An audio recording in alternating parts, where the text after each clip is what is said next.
Makanya salam sejahtera. Isu hangat pagi ini, kerjasama BN-PN mungkin mustahil atau perangkap buat Ismail Sabri. Berita sepenuhnya. Di sebalik PAS telah membuat ketetapan akan menggunakan lambang PN dalam PRN Melaka yang sekaligus bermaksud parti itu tidak akan menggunakan logonya sendiri dan secara tidak langsung menolak untuk bekerja sama dengan UMNO, namun masih ada pihak yang mengharapkan akan wujud kerjasama antara BN dengan PN. UMNO sebelum ini berhasrat ingin meneruskan kerjasama dengan PAS serta berharap parti itu akan menggunakan logonya sendiri dalam PRN Melaka.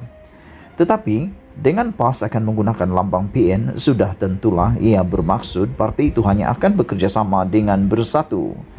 Dalam hal ini, sementara UMNO kekal menolak untuk bekerja sama dengan Bersatu, PAS pula makin merapatkan keintimannya dengan Bersatu. Soalnya dalam kemelut ini, khususnya setelah PAS muktamad akan menggunakan lambang PN, bolehkah BN bekerja sama dengan PN? Yang pertama, harus difahami bahwa BN ialah gabungan yang dianggotai parti-parti politik yang diterajui oleh UMNO. Pengerusi BN ialah juga pengerusi atau presiden UMNO yaitu Ahmad Zahid Hamidi. Sama seperti BN, PN juga adalah gabungan parti-parti politik yang diterajui oleh Bersatu. Pengerusi PN ialah presiden Bersatu yaitu Mahyadin Madyasin.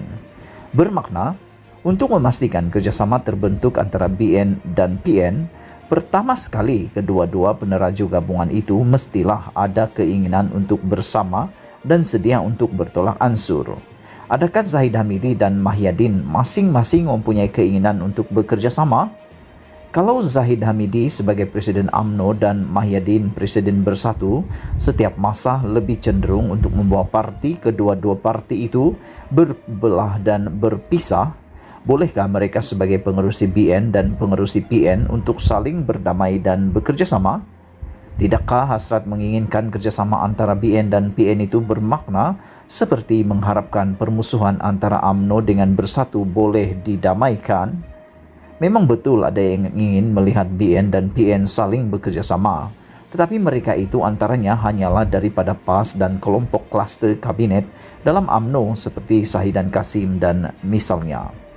Sebaliknya, pemimpin utama dan tegar UMNO kekal dengan hasrat menolak dan mau melihat Bersatu mati begitu saja.